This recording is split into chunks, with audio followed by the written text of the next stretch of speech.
Speaker, and good morning. My question is for the Minister of Finance. Today, the Financial Accountability Officer referred to the budget as, quote, vague and uncertain. That's because last week's budget confirmed the government is using one-time revenues and contingency funds to make the deficit appear smaller.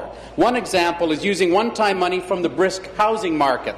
$500 million in extra sales tax revenue and $300 million more in land transfer taxes were booked as operating revenue. And BMO Capital Markets wrote, quote, asset sales of $5.7 billion are, quote, a one-time in nature and don't address any underlying structural deficit.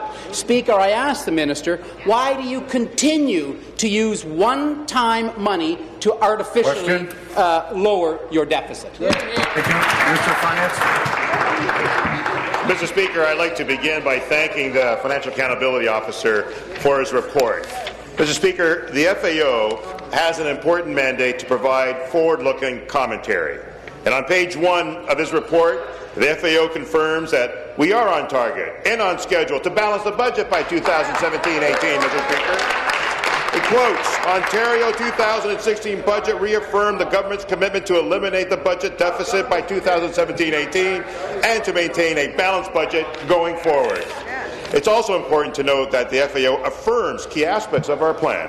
He specifically highlights that the fact that our assumptions for new federal funding are prudent, Mr. Speaker. And in our budget preparation process each year, we ask private sector economists to review our assumptions in order to ensure that they're valid.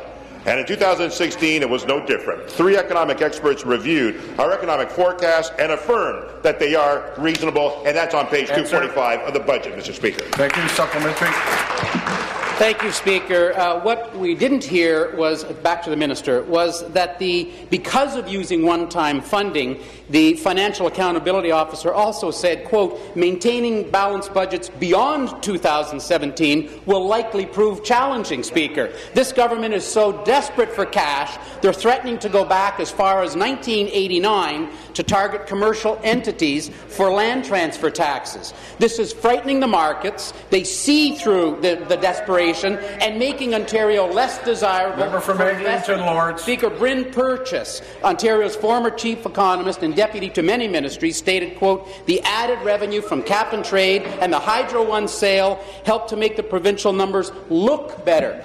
Every expert sees through what this government is doing, Speaker. Question. I ask the Minister, just who do you think you're fooling with this pre-election number fudging?